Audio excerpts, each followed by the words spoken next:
সবাইকে তো বেশি কথা না বলে শুরু করা যাক। আজকে বছরের 164তম দিন, অর্থাৎ জুন মাসের 12তম দিনটাও চলে গেল। তো ঘুম সেরে উঠি, তোমাদেরকে বললাম আমি গুড মর্নিং। তারপরে স্নান টান করে নিলাম। তারপরে এই যে দেখো ষষ্ঠী পুজো হচ্ছিলো, কাজে ওখানে একটু প্রণাম টনাম ঠুকে একটু রেডি সেডি হয়ে নিলাম।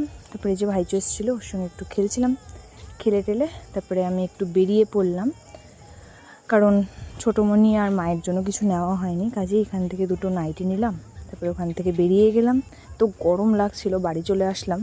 বাড়ি চলে এসে এই যে বুনো যাচ্ছিলো ষষ্ঠী, যেহেতু আমি সবাইকে ষষ্ঠী সুতা বাঁধতে পারবো না আমার অসুবিধার জন্য, সেহেতু বুনোকে ধরে রাখাটাই কাজ। প্রথমে বাবাকে বাঁধলাম, তারপরে এই যে মা বেঁধে দিল আমাদের তিন বোন তিনজনকে আর কি, ডালা টালা ছোয়ালো, টিপ পরালো। তারপরে এই যে ষষ্ঠী সুতা বেঁধে দিল তিনজনের হাতে। ষষ্ঠী সুতা বেঁধে একটু ভালোই লাগলো, যাই হোক। তারপরে ডালা একটু ছোঁয়ায় দিল, টোয়ায় দিয়ে তারপরে যে দুই বোনকে দুটো জিনিস মানে করতে দিল, একটা যে যেটা নেবে সেটা নিয়ে নিক। তারপরে যে মাকেও সুতা বেঁধে দিল, মাকেও সেরকমভাবেই সুতা বেঁধে দিল বুনো। আমি শুধু বুনোকে ধরেছিলাম, গিফটটা মাকে আমি দিলাম, যাই হোক। তারপরে এই যে ভাইয়াও সেরকমভাবে মাকে শার্ট দিচ্ছিলো, টিপ বেঁধে দিচ্ছিলো আর কি। ভাইয়াও সুতা বেঁধে দিল। তারপরে এই যে ভাইয়ার মাকে ভাইয়া দিয়ে দিল। আমি দিতে পারবো না, কাজেই বুনো দিচ্ছিল আর আমি ধরেছিলাম বুনোকে আর কি। তারপরে সুতা বেঁধে দিল, বেঁধে দিয়ে তারপরে এই যে কাকাকে বেঁধে দিলাম। এরকমভাবে আমি ধরেছিলাম, বুনো শুধু করলো, ঠেকালো। তারপরে এই যে আমাদের বাড়ির সবথেকে বড় সদস্যকে মা এসে দিচ্ছিলো, শার্ট দিচ্ছিলো, টিপ দিল, বেঁধে দিল ষষ্ঠীর সুতা। ও ডালা নিল, জামা কাপড় নিল আর কি। তারপরে একটু আমরা বসে পড়লাম, ছোটোমণি বেঁধে দিল, ছোটোমণি ডালা ছোয়ালো, এই করলো।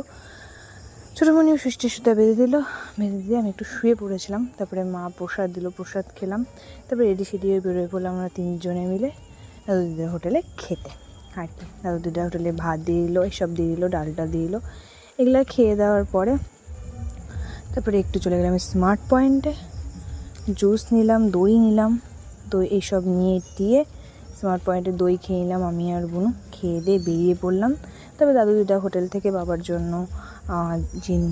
জন্য খাবার নিয়ে নিলাম, খেলাম আমরা একটু কুলফি। তারপরে গেলাম একটু ক্ষুদিরাম মার্কেটের জুয়েলারিতে, তো পেলাম না জিনিস, তো যাই হোক বাড়ি চলে আসলাম। বাড়ি চলে এসে এই যে এগুলো ছিল, এগুলো কাপড় টাপড়গুলো কেচে টেচে নিলাম। কেচে টেচে নেওয়ার পরে আমি একটু ফ্রেশ হয়ে নিলাম, ফ্রেশ হয়ে বেরিয়ে পড়লাম আর কি। তারপরে গেলাম হলো হচ্ছে সিটি বাজার মেট্রোতে, ঢুকে পড়ে লেডিস কাউন্টারে যেতে 3 তলায় উঠতে হয়। যাই হোক, সব জামাগুলো দেখছিলাম কোনটা ভালো লাগে, সবগুলোই আমার ভালো লাগছিলো, কিন্তু টাকা ছিল না পকেটে, কাজেই আর কি। তো গরম লাগছিল, কিছু করার নেই। তারপরে গেলাম ল্যান্ডমার্কে, এই যে এই সরস্বতীটা নিলাম, কারণ আমার স্টুডেন্টের দিদির জন্মদিন ছিল, ওটা প্যাকিং হয়ে গেল। তারপরে এই যে রাস্তা ধরে বাড়ি চলে আসলাম। তোমাদেরকে বললাম টাটা বাই বাই, আবার যেন দেখা পাই।